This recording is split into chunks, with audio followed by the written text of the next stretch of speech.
Hello everyone, it's Andrea and welcome to the June Plan with me. All supplies I use will be listed in the description box below. May went by in the blink of an eye. I really can't believe it's already June. Hopefully I can time manage better this month and actually get some projects up for you all to see. I think I've really gone above and beyond for this month's theme. It's going to be hard to top this, but you know, I'm always up for the challenge. For the title page, I kept it simple and clean. I didn't want to go crazy with the colors right off the bat. I'm saving that for later on.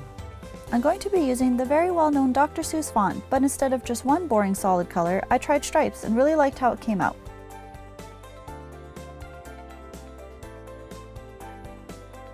After coloring in all the marker bits, I outlined everything.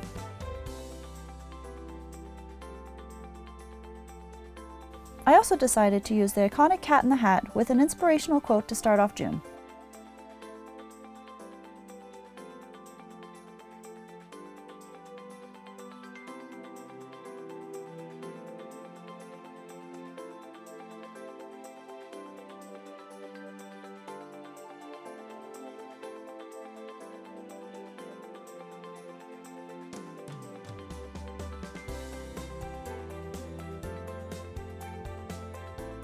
For the calendar, I decided to go back to the traditional layout only because I envisioned the squares to be alternating blue and red.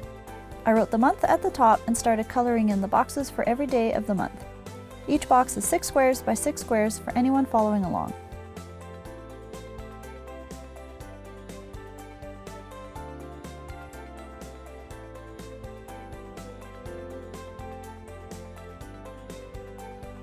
Everything was going great until I filled in the red boxes and messed up on a few.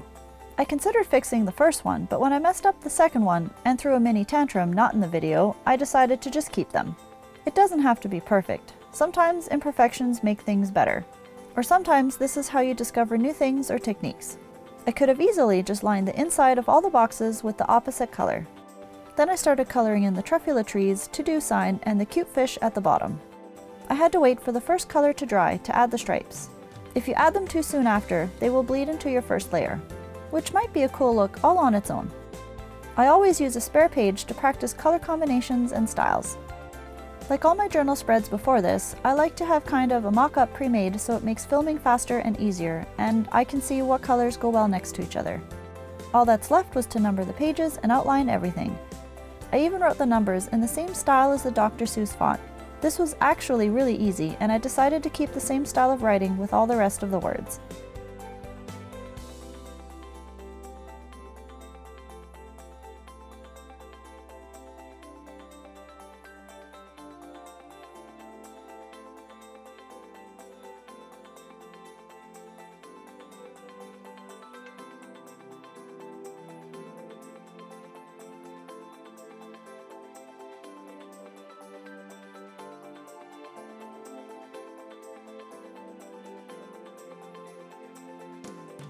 I wrote trackers at the top and alternated between 3 colors for the letters.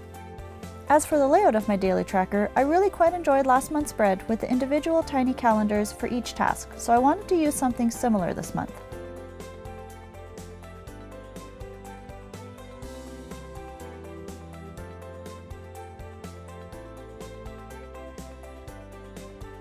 After giving all the letters their stripes, I wrote all the things I wanted to track down the side with the Dr Seuss font. I looked up Dr Seuss font online and printed off a reference page so I knew I had the angle, shape, and lean of the letter correct.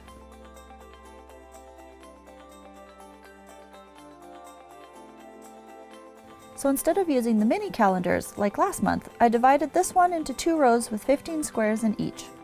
As I color in all the completed days, I will alternate between blue and red, just like the calendar page. The most time-consuming part? Writing all the numbers. I also found that in order to write the numbers in the same style more easily, I had to write certain numbers from the bottom up, like the 2, 3, and 9. This is going to be one of the most colorful mood trackers yet. I really didn't have a game plan for this page at all until the night before. I had actually sketched in all the other pages and left this one blank. There were so many I could have done. I really liked the truffula trees, but I also wanted to incorporate the signs. But then there were also the fish. I settled on not giving up anything but using it all. So I turned this page into more of a coloring book style layout. I made 3 different sections for the mood colors. So the trees and fish share the same mood legend, then there's the signs, and lastly the stripes on the volcano. I left the days that would be colored and empty, of course, and colored in everything else around it. This way I got to use all of my ideas. So what's the most complex mood tracker you've ever created? Did you end up loving it or hating it? Here's a picture of May's mood tracker all filled in. The part that took the longest? All the outlining. This page was super fun to design though. I found it hard to outline the small things because the marker would make all my pencil lines disappear. Halfway through, I ended up outlining the rest of the page before coloring in the water around the fish.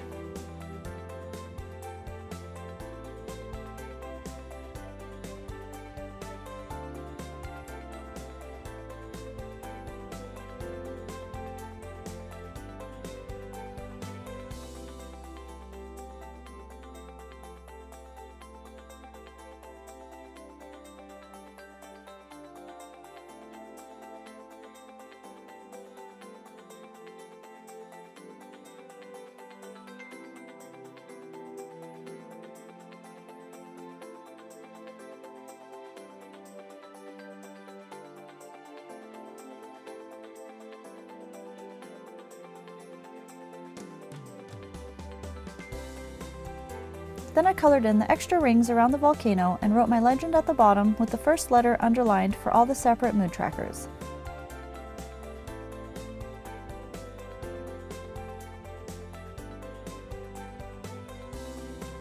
I've been keeping the Polaroid Memories page the same, that way you can fit 4 small Polaroids on the page.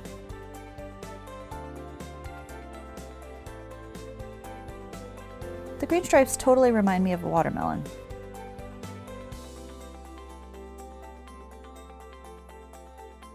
For the brain dump page, I split the color of the title into pink and yellow.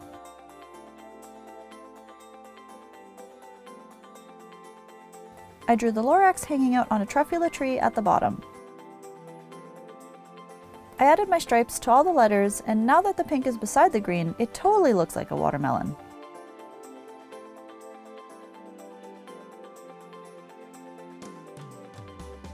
Then I outlined everything and wrote my quote at the bottom.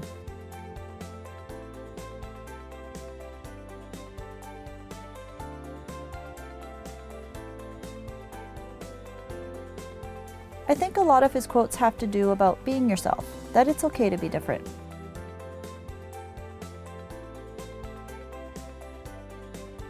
My exercise tracker hasn't really changed at all since I've created one, but I like the simplicity of it, so why fix something that's not broken? I alternated between the same 3 colors again, gave them all stripes and wrote out day, exercise, weight, reps, and sets. Once again, I divided each one into 3 so I can track each exercise 3 times. The one thing my exercise tracker has been telling me is I need to exercise more. To be completely honest, last month is empty. For the weekly spread, I colored in my title, meals, and to-do section. Using pink and yellow, I alternated each day of the week. After coloring in the truffula trees, I added stripes to all the letters. Now I'm going to forever see the green and think watermelon.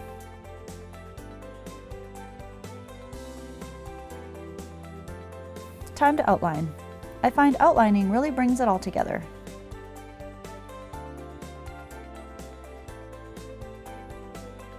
The hats became the water tracker, and each line section will be 2 cups of water.